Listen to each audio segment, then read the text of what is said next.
Hello and welcome. You are listening to Gay with God, a safe place for us to share our stories and support one another. How long did we know? What challenges did we face? Did we lose our faith? When did we find our way back home? Are we still searching? The stories you hear in this podcast will melt your heart and can strengthen your belief that in God, all things are possible, and you can be authentically gay with God. I am your host, Midge Noble, and I am very honored that you are here. So, hey, everybody, welcome to this different, very special episode, which is not really an episode, more of a extra content episode with my friend Ryan, who is a former guest of Gay with God. So, I really like to always make sure that when I'm having guests on the show that it's not just like a one shot deal. If they've got stuff going on and they need to plug other things, I definitely want to support them. And so today we have Ryan Joseph Allen, and his life was on a downward trajectory. As a child, he felt different from other kids and struggled to fit in. Even at a tender age, he contemplated suicide.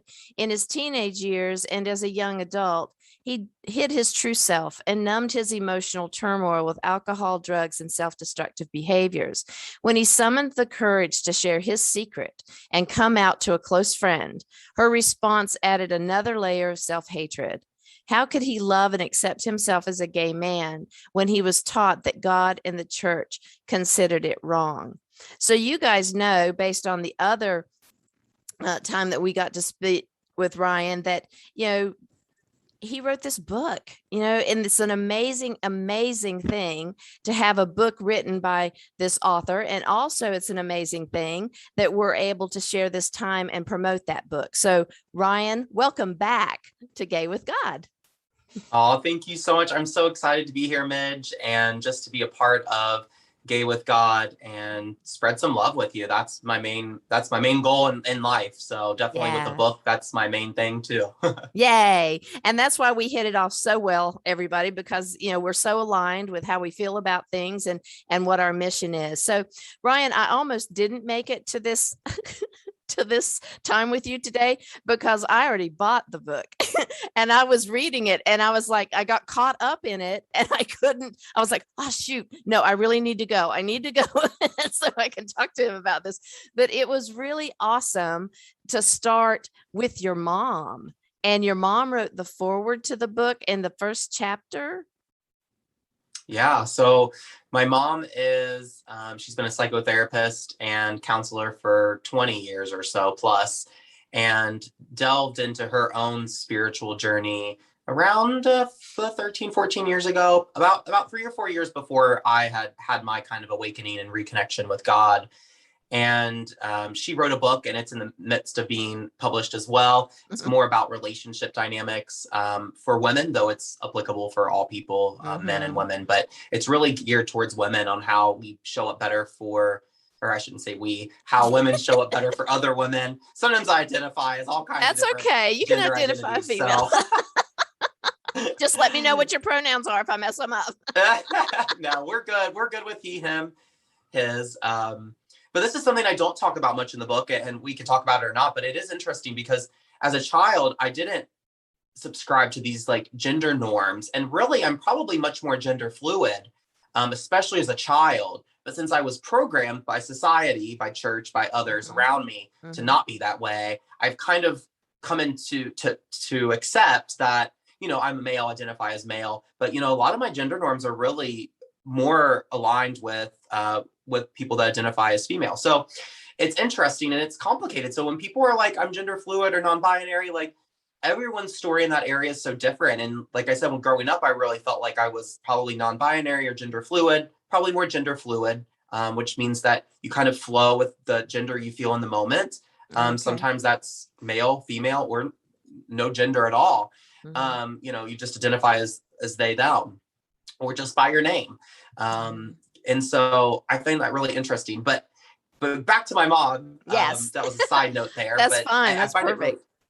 I find it interesting, and she's great. And we started out, and you'll read in the book how we had many challenges, many challenges. And by the time of my spiritual awakening, we started to rebuild our relationship. And even before that, we started the foundation of rebuilding it. But it took a lot of hard work and time and effort. And so that's kind of one of my main messages in this book as well. It's like, we have trauma and we have triggers from that trauma in our daily adult lives or young adult lives or whatever part of our life we're in. And it really takes sometimes, let's preface, sometimes takes a lot of work to get out of that, to learn about your trauma, to dive in deep, to figure that out, to transmute it with some type of practice, if it's a spiritual practice, even talking to somebody. So like a therapist or counselor, going to meetings and groups, utilizing nonprofit organizations in your area, utilizing a close friend that you trust. But it takes work and time and effort to really transcend from a place where you're living in that trauma day to day to a place where you're able to break free from a lot of that. But even with all the work I've done for the past 10 years, I still get triggered from the trauma I endured when I was a child, but also the trauma I self-created as an adult. And that's why my tagline is, it's right here. I was my worst villain, my worst victim, and now I'm my best hero. So, I'm getting to hold this copy in my hand. This is actually for my massage therapist too. Bought an early pre-release copy. And so it's signed and waiting for her the next time we have a session. So it's really awesome to have the book and hold it in your hand and see it come to life. Yes, it's emotional when you first open up the box and you see it, not in manuscript form, but with the cover and the artwork. And it's an overwhelming feeling to be able to put something in your hands that came out of you based on all these experiences. So, and what was that like for you to be able to get that first book in your hand? Okay, let me be 1,000,000% transparent. And I will say the first one I ordered, we're not on video, I'd hold it up. Yeah. I was the one that was putting a lot of the information into the database to print it, and I messed up. So my first copy I got didn't have a dust jacket and was missing some material on the back. I was ecstatic to open it.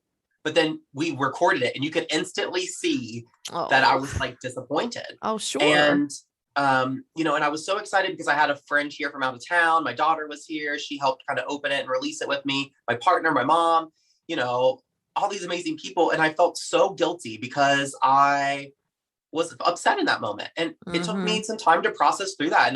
It was such a good reminder, right? It's one of the concepts in my book about bestism. It's about doing your best in the moment. It's not about being perfect. It's not about, your best changes all the time. So from moment to moment, minute to minute. And so right before I opened that, I was really excited. And then I opened it and I was disappointed in myself because I made some mistakes. And instead of beating myself up and saying, you should have been perfect, Ryan, you should have been happy and faked your way through it, I just let myself kind of feel the way I felt, analyzed it and said, wow, I messed up. That's okay. Let's fix it. In the next hour, I got on there and fixed everything. So it wasn't the end of the world. But I think if I would have just trucked through it and acted like everything was okay, that's not doing my best, because that would be inauthentic to myself, to my journey, to the moment I was feeling. So your best isn't always the same. It's not always the same. It's not some type of it's not a place where you're always in that same space all the time. You maybe have a baseline of what you expect from yourself, but there are times when you do better or worse, or, you don't always, you're not always that same place. And that's a good lesson for me in that moment, because I was so sad and disappointed, and then beat myself up a little bit and said, you shouldn't have made that mistake. But I gave myself that time to work through it. One of my best friends was here from out of town, and she sat with me on my laptop and got everything fixed. And having that support and a friend there, and someone that said, Ryan, it's okay that you're not like super ecstatic and happy in this moment. This is a big thing and it's messed up, so you have to fix it. And it's okay to not feel like giggly and happy. Like that's not how you felt. So what do you think the lesson was in that moment where instead of exhilaration, you felt disappointment? What did you learn from going through that, do you think? Well, I learned, for one, that it's okay, Yeah. right? It's okay to feel what you feel in the moment. And it wasn't like there was no reason I was feeling that. I was feeling that because I made a mistake, because the copy wasn't what I expected, because now I don't have the proof, the right proof to proofread, because your first copy is a read through. Yeah. And, you know, I was disappointed that the experience wasn't great for everyone else. I felt like I was letting people around me down. And that's how that next hour, when I was fixing things, I was also in my mind, you know, and in my heart, working through all of those experiences. So I was like, that's not fair for me to put such a, you know, such limitations or boxes around how I have to feel. Like, that's not fair. And I would tell other people that, but sometimes it's hard to take that lesson for yourself. And this was absolutely one of those moments that I really had to take that lesson in and just say, like, it's okay to not be perfect. It's okay to make mistakes. It's okay to not always be bubbly and happy. It's okay to be authentic to yourself. And in that moment, I was feeling frustrated, and it's okay to say, oh, darn it, I'm frustrated. And maybe even some other exploits that we won't say on here. But, you know, and, you know, and my daughter's saying that she didn't know no different. I mean, you know, and look, later on, I apologized to everybody and said, like, I'm so sorry it wasn't the experience. And they're like, we don't care. Like, we're just happy for you. And you know, it was a bad feeling for you in the moment, but like, you fixed it. It's all good. Like, we're just here for you. And I was like, that was a powerful moment too, because I was like, that's what true support looks like, is when you don't have attachment to the outcome or whatever, and you're not helping someone or being there for someone just so that you get something out of it in return that looks a certain way. And we also get to gift the people that are there to support us, so that they, in our experience, when we're having all these, you know, awful things going on and they're watching it, then they get to raise to their highest spiritual self in how they comfort us and how they support us. So they get to do something in that whole scene. It's not just us giving them a great experience. They then get to give you a great experience in how they support you and how they love you. And how awesome is that, for people to be able to come together and be authentic and then support each other when things go wrong. And like you said, you do it for other people, but you gave them the opportunity to minister to you in that moment and to be there for you. So tell people the name of your book and what made you write it. So it's My Drug Dealer Brought Me to God. Which I love that title. I smile every time I hear it. And the title was really divinely inspired. And I'll tell you, I have a friend who's a New York Times bestseller, sold 1 million copies of his book. He told me that title's junk. And dude, that's not a good title. He said, you can't name your book that. And I said, well, I was divinely guided to do so. And so I'm doing it. And I said, I get it. I said, maybe it doesn't fit your marketing strategies. And, you know, he's a world-renowned coach. He's an author coach. And he was just talking to me as a friend. Yeah. And so, you know, there were other people that said that too, or people that had kind of mocked me on social media or kind of bullied me already. And I said, you know, this isn't about anyone else. This is about sharing my story in hopes that other people share their story, in hopes that it helps create more love in the world and healing. And, you know, that's the biggest piece of this, is like, my drug dealer shared with me her story around her faith and belief system and around God, which then allowed me to explore my faith and belief system around a version of God that I had always felt in my heart, but lost over time through my teenage years and my young adult life. And that's the point of the story, is that just by sharing something, we open up avenues for other people to share, grow, and learn about themselves. And then hopefully that ripples out. And so more people share and share and share and learn and grow and learn and grow and learn and grow. And it creates ripples. So that's the purpose of the book. It's not that, you know, I think there's other friends I have that have amazing stories. And I'm like, you need to have a book. And I think their book would be, content wise, would be so much more exhilarating. But the thing is when that's the point, is like, we all have a story to share. And, you know, I have a really cool story. I love my story. It's, you know, I'm really honored that I've been able to live in this journey. But the thing is, everyone has a story to share, and not everyone has to write a book or everyone has to share it publicly. But you know what? You can share it with a friend. You can share it with yourself through journaling. You can share it with your children, with your partner, with your spouse. You can share it with your closest of friends, at your church, at your nonprofit organization you volunteer with. But I will promise you, whenever you share authentically your story, it impacts other people. And so that is the reason I wrote this and wanted to get it out, is because I wanted more people to share their story, more people to show up in authenticity, more people to know that it's okay to be exactly who they are in this moment. It's okay to be in the middle of your journey and still share your journey Yes. with others. Yes. Yeah. I'm writing my memoir, and I thought, maybe it's too soon because, I'm not close to being gone. I hope.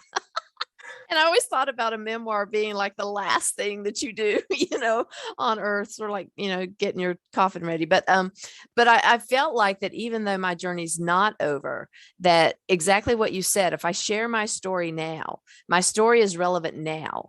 And now is the time that I felt divinely inspired to do it. So when we follow those divine, tugs, I think that there is a purpose, and I may not know it. You may not have known it at the time, why that resonated with you and you needed to call it that. But I'm telling you, every time I talk about it, I smile. And when I read your title, and I tell people it's just the best title in the world. And that's what drew me to, when you first said, well, I saw some blurb about it, I guess part in Jen's Facebook groups and stuff. And I saw that there was going to be an upcoming book. That's why I reached out to you. And she told me that when she said, hey, you and Ryan might, like to meet up, and I think you've got something in common. You might be a good guest for your show. And as soon as I saw the title of your book, I knew nothing about you. You and I had never met. And it's like, that's what I'm like, I've got to have that guy on my show. I've got to find out how that worked. So I'm glad you did it. And I hope that divine pull was, you'll find out why that is at some point, like how that draws people to you. But yeah.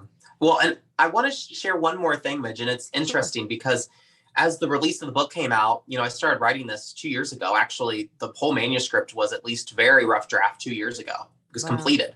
So you have to think about how much learning and growth I've experienced, not just in my doctoral program, learning about leadership studies and learning about post-traumatic growth and learning about all these concepts that would be really vital to incorporate into the book, and also learning about myself. So I had to get over this piece that was like, this is my whole life. This book is not my whole life. It's part of my journey up to a certain point. And actually that point ended around a year and a half, 2 years ago. Now there's a few things added here or there that were added later on. But for the most part, this is me 2 years ago. And I've had a lot of evolution and growth and learning, personally, professionally, spiritually, in every way possible.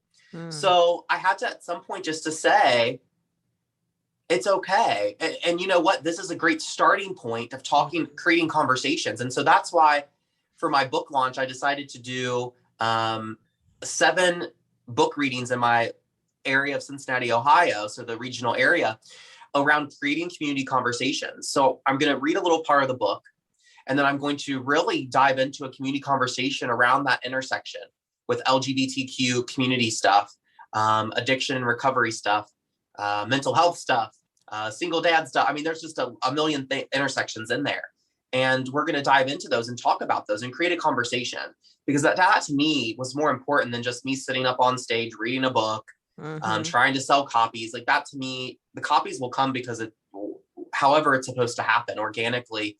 And I think that's really divinely guided. And so I'm putting all my faith in that, and also putting faith that I'm able to take this piece of art that I've helped create with many other people that have really come together to help edit and manuscript strategy and all kinds of things, to get to a point where I'm able to use as a catalyst to help create conversations, to help people to share their story, to help people to talk about these tough topics, to help people look at their past traumas and triggers, past traumas, current triggers, or, whatever. So I really think this was so divinely guided for so many reasons. And, it really kind of is a hybrid between a memoir, a self-help book, and a novel at times. It almost reads as a novel. Like me and my partner's love story, and it almost reads like a novel. And I think it's really cool. It's not a traditional memoir. It's not a traditional self-help book. It's definitely not, fiction. It's not a novel, but it reads kind of in between the three. Because that's life. Yeah. Yeah. It's your life, and your life is all of those things. And I don't know about anybody else who's listening, but don't we guys hear a second book somewhere in all of this, that there's more to come? Like sort of like here's the rest of the story and here are lessons learned. I can just see something else growing out of this for sure, especially with the conversations you're going to have and all that. I'm just so excited. So your official launch day is today. Tomorrow. See, I thought it was tomorrow. And so that's why I was confused about how I got the book already. But okay, that's great though, because I'm so excited. Well, so it's been on Amazon for about 2 weeks now. Okay. But official launch date's the 28th. Okay. On Amazon, but you can already get it on Barnes and Noble. You can get it on Amazon. You can get it on my website if you want a signed copy, which is just RyanJosephAllen.com. Perfect. Or mydrugdealerbroughtmetogod.com. But yeah, there's a million ways to get it. Well, not a million, but there's several ways to get it and get into your hands. And for people that, I will say for people that might not have the money, on launch day from 11 a.m. to 1 p.m. Eastern Standard Time, the ebook will be marked at $2.99. It's currently that too, but it will be marked that until about 1 p.m. on launch day. After that, it will go up to $9.99. So if you are looking for something like cost effective, or you're like, oh, I only have a few dollars, or whatever, just, please buy it in that time frame. It helps me to become an Amazon bestseller too. There's a whole kind of system there. Okay.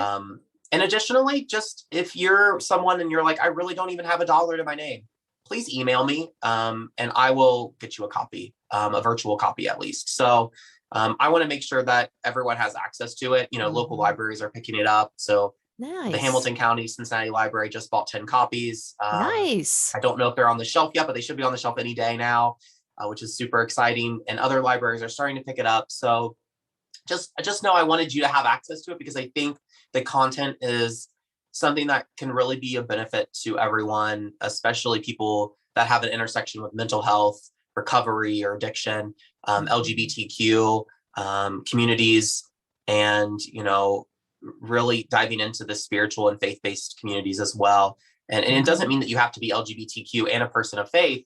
It could be just a regular pastor at a church. I think this book would be valuable to show a different perception and different reality that someone has lived, and kind of how maybe other churches or organizations that are faith-based can navigate these LGBTQ intersections and mental health intersections within their youth and their adult populations in their church or organizations. So I think it really has a benefit for many, many people.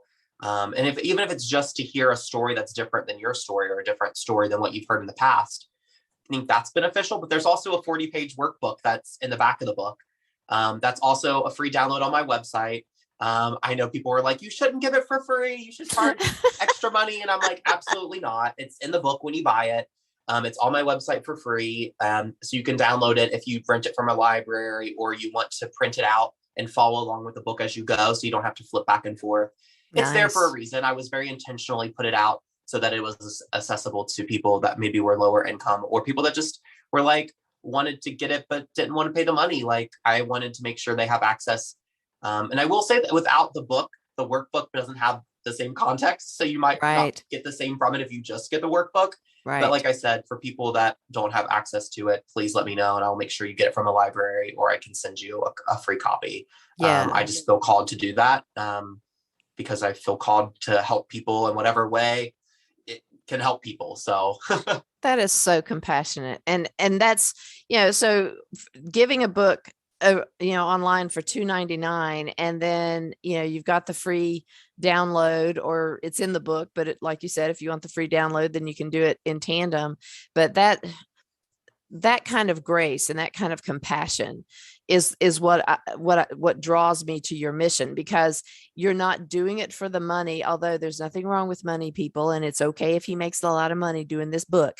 But your drive is not the money. Your drive is to help. And people that are going to AA meetings and NA meetings and halfway houses, and to have this information while they're in crisis, not real crisis. In real crisis, in the moment, you're not thinking and processing anything. But as they're healing and they're in recovery, to have this as a light to look at, that, hey, Ryan did it. Look look at how his life started out and how hard it was, and like look what he's done. He's been able to find that power within himself to continue to survive, to not give up, to keep moving forward, even through the hurt and the pain and the ugliness. He kept moving forward, and his life is now, in a sweet spot. Not perfect, because it can't be, but it's in a sweet spot where he's able to put his mission out there and his love out there and share this with people that love him dearly. Relationships have been healed, but it didn't start out healed. So get the book, people. Perfect. You got to get this book. Perfectly imperfect. Perfectly imperfect. Yeah.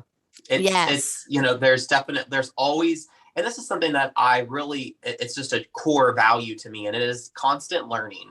So it can be learning and growth from a formal setting, from like school or trainings or workshops or whatever, or it could be a more informal, that's reading a book or talking with someone that is not more knowledgeable about something than you, or sharing knowledge together, or sharing feelings. Even just sharing feelings and how you've processed through something is very valuable to learning and growth. And the more and more I have that connection to people, to their stories and their journeys, the more and more I learn and grow informally. And so part of my mission is to learn always, formally or informally or both. I don't have an attachment to either one. Right now I was called to, I'm in the dissertation process for a doctoral program, which I would have never wanted to do, because ask me how much I like reading and writing, and how much I like research, because I don't necessarily know if I like that, but I was called to do it. And I enjoy the learning aspect. So I enjoy the nuggets that get put into my brain and into my heart. I don't always like how I receive those nuggets through reading and writing and research, but I like the knowledge and the perception of someone else, even if it's a researcher, their perception and their research they've done is it's this cool little nugget I can put in my brain or in my heart to help other people and to help myself. Mm-hmm. It's really not just for other people. It's for me. As I grow and learn and heal, I'm able to help other people help themselves learn and grow and heal. Absolutely. So it's not that you're going to read this book and it's going to change your life by just reading it. You're going to read the book and you're going to realize, wow, I have this and this to work on, or I need to look into this, or I want to learn about my traumas or my current triggers. I want to learn some meditative practices. I want to learn some visualization practices. I want to learn how to have more gratitude. I want to learn how to give more and receive more. And all of those things are embedded into the book. And there's exercises in the book that help with some of those more spiritual aspects. But it doesn't just happen just by reading. I mean, I would say that sometimes a consciousness shift does happen just by reading or looking at something, but it's going to be because of the work you do after. It's going to be because of those seeds that have been planted in your heart or in your mind or both. And it takes work and it takes time and effort, but it's work that it doesn't feel like work. It feels good. It feels good to learn and grow about yourself and other people. At least for me, in my experience, sometimes I'm like, whew, I want to break from learning and growing. But in reality, that would be a really boring, unfulfilled life for me personally. Yeah. So I will take all the good, all the challenges along the way and turn them into something good for myself. And so hopefully I can help others do the same thing. Yes. And I have no doubt that you will. I have no doubt in my mind that whatever you're drawn to do and be, you're already in the process of doing it and being it. So it's going to be a success. I can just feel it. So tell folks again. I know you said that you can go to lots of places wherever you buy books, but go ahead and plug again where to buy the books. The launch is tomorrow, and give them that sweet deal again.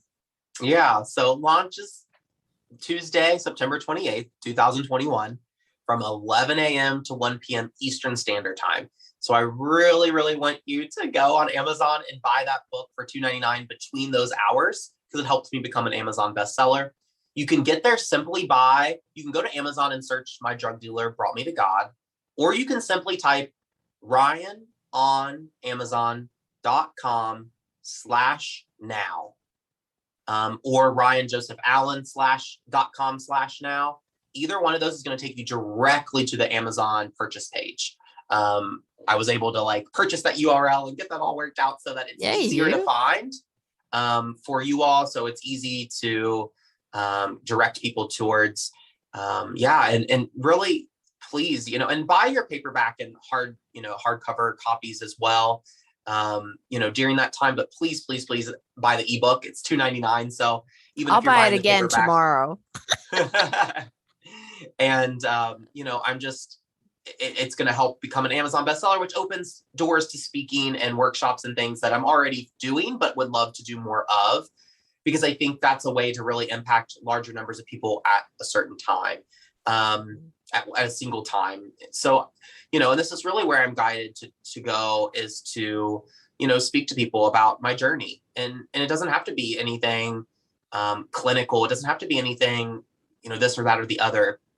It just has to be a true, authentic story. And it allows other people to realize that they have a story to share. And as we share our stories, it breaks down all these preconceived notions we have about groups of people or about individuals that we might not have known.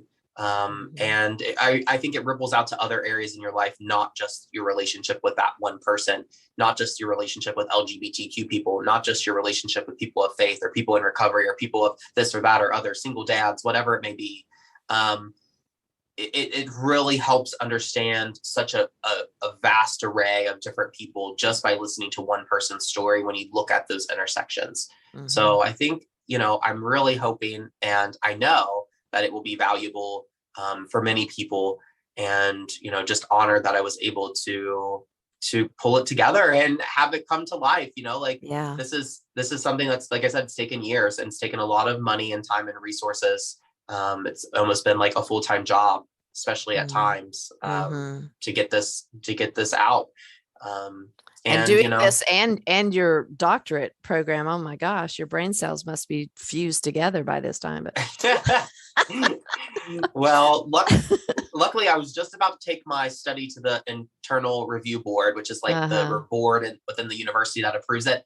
And I had a little hiccup in my my proposal, nothing big, but something I have to fix. So it actually worked out quite well, because it could have been going to the IRB like the same week as this launch week. Oh my so gosh. It worked out perfect. I'll go in a couple weeks, or about 3 or 4 weeks from now. It'll be perfect timing.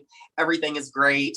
But yeah, and that's just life. Like I've had to learn how to flow and say, this isn't the right time, or can I graduate in December? Well, that would be a stretch even, a few months ago when my advisor was asking me, and I said, I don't think so. I think I want to graduate the semester after, and I really want to take time to dive in to the data and into the analysis of the study that I'm doing around post-traumatic growth for LGBTQ individuals in a spiritual context.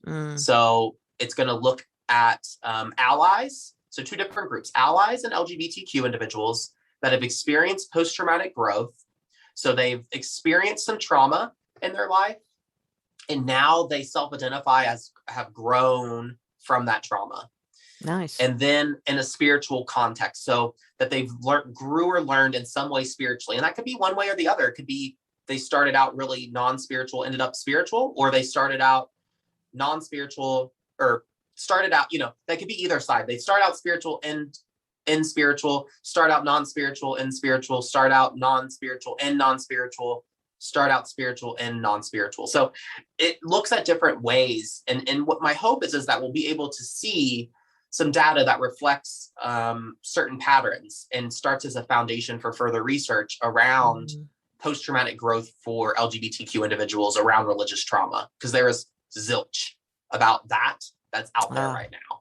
I mean, there are studies. Yeah, there's studies around like post-traumatic growth for LGBTQ people, religious growth, religious post-traumatic growth, but there's none of the intersection of post-traumatic growth, religion, and LGBTQ. I mean, it is such slim pickings for me to find foundational research was like impossible, which made me see like this is a great study to build a foundations for others to work off of. So, I'd rather take more time and effort to put into it and get a product that's really helpful for others. So yeah, awesome. And tomorrow you go live with Jen Grace. She is the owner of Publish Your Purpose Press. And so that's at 10 o'clock tomorrow, Eastern Standard Time. You can hear more about Ryan, and he'll go into more depth because Jen asks really cool questions, which he interviews the authors that are launching their books. So tomorrow is launch day. buy the book between 11 and 2. 11 and 1. 11 and 1.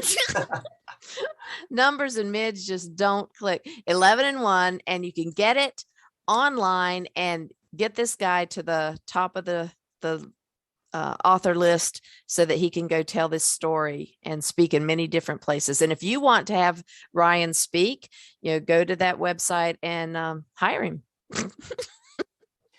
Yeah, you can find, I also do transformational and spiritual coaching, as well as nonprofit and business development coaching. So you can find that on my website, and sign up on that for, if you're looking for a little bit of guidance in a non-clinical way, more of a life coach. And I definitely enjoy helping people on their journeys. So, yeah. And give everybody that website one more time. You just go to ryanjosephAllen.com or mydrugdealerbroughtmetogod.com. Will take you to the same place. I love it that your dogs are barking before mine. That's great. They started a minute ago, but we couldn't hear them, I don't think. But anyway, love you, Ryan. I'm so excited for you. I hope tomorrow is like the best experience ever. If not, I know that you will find the nugget in that as well. But I'm thinking only good thoughts for you tomorrow, and that you can just blow the numbers off of that Amazon chart. So good luck to you, my friend. And we look forward to seeing the things that are to come for you. Thank you so much, Midge. I appreciate you and your time and your love and your support. So thank you so much. And you are welcome, buddy. You're welcome. Thank you. Okay, guys, that's it. So from now on, if you guys are coming on to the podcast to have your story told, then if other things are happening in your life and we need to do a little promotional for you, you know that I'm the person to call, because I love having my guests. I love having I'm sorry, I'm giggling because we just saw a dog extracted from the door in the background. Maybe someday I'll have to do this live with a video. I don't know. It's so much fun. So anyway, but my guests are important to me. Your lives are important to me. And so as you become a guest on the Gay with God show, our relationship doesn't end at your first taping. I also want to support you in the other life events that you have, if that's possible. So anyway, thank you for joining us for Ryan's pre-launch promo. And I hope that you'll go to Amazon tomorrow between 11 and 1 and order that book and help him become the success that he deserves to be. Thank you, everybody. I want to invite you to become a part of the Gay with God community. How can you do that? Stay connected by messaging me your thoughts and comments in the comment section under the downloads of the show on the Gay with God show page. Subscribe to this podcast wherever you listen and share so we can increase our community outreach and be a light to those who are struggling to claim their faith. Consider being a sponsor so I can highlight your service in our community. We are all worthy of respect and a relationship with the God of our understanding. I want to thank you in advance for supporting this podcast. Together, we as a community will keep this show visible and our community stronger. Deep gratitude to my friend Tim McClendon of Tim McClendon Music for allowing me to use an excerpt from Interlude 4, a song found on his CD entitled Sundance.